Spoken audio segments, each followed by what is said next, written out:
Hello, hello, hello. It is Dolly. Welcome to my channel, Scrapping on the Go. This process video is for Mini Kit Monday with Becky, Kathy, and myself. And our lovely, talented founder, Becky, is our Mini Kit Monday host for the month of April. Our inspiration is to Google calendar of events and select 3 or 4 calendar of events in the month of April. You don't have to go in order. You don't have to select just on Monday. Select any 3 or 4 that is inspiring you to document a memory. All right, so for layout number 2, I selected April 20th, and my calendar says it is National Look-alike Day. Next, I selected a photograph based on National Look-alike Day, and then I went through my scrappy stash, and I chose to work with various cocoa vanilla collections. I did go through my alphas, selected my title based on the colors of my papers and ephemera, and of course my photograph. I just showed you that I am using ephemera from Wild at Heart. Here is my photograph, and I'll come back to the story. And then I have 3 or 4, I have 4 scrap papers from various collections from Cocoa Vanilla, some that I still have the branding strips. So this paper here is from the Happiness collection.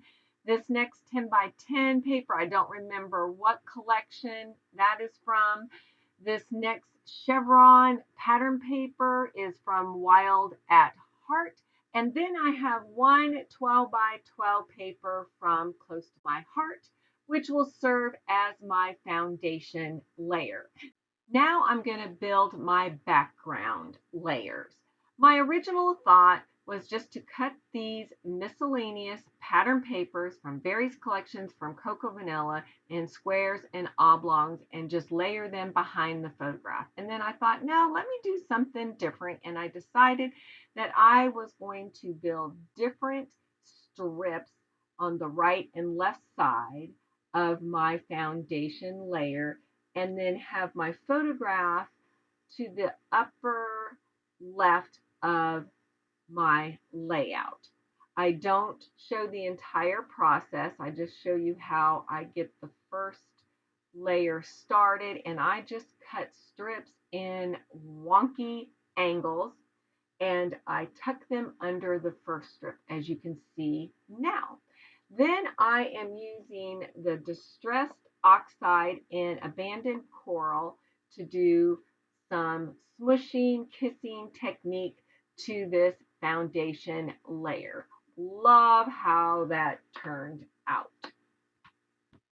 Once I complete the mixed media background, I have to tuck back in those scrap pieces of paper. And of course, I am not going to get them in the same location, but I'm a-okay with that.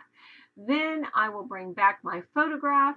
I will bring in the ephemera, go through it, and decide on which pieces I would like to use to create my clusters.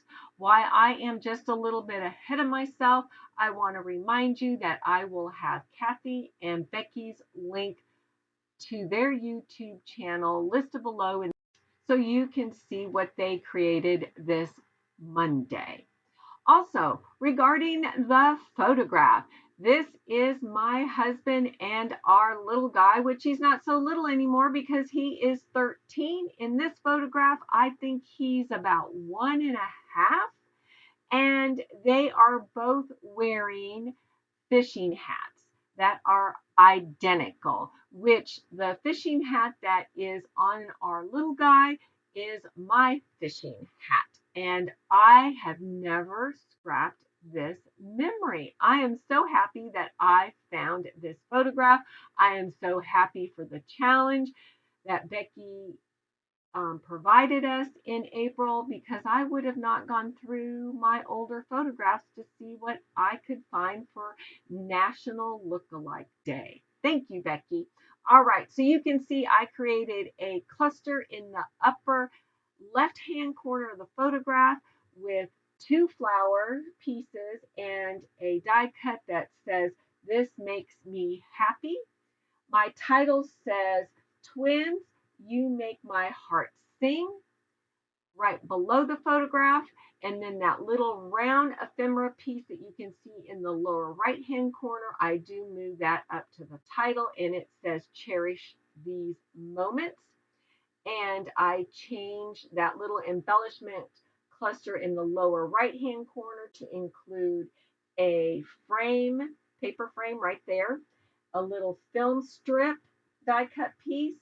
I keep the bow, and I add a square word that says grow and a star. You can see that right now. You can see that I placed my butterflies over to the right, and I switched them around. I added a word tab that says lovely. I added my journaling, blah, blah, blah. I added my journaling on camera this time, and the close-ups are coming at the end. Be sure to go check out our Facebook group site. I have that link listed below, and give us a thumbs up and keep coming back. And most of all, get out your scrappy supplies, get out your photographs, document those memories in a fun, creative way. And we would love to see what you created. So snap a photograph and upload it over at the April 2022 album. All right, we'll see you next time. Bye.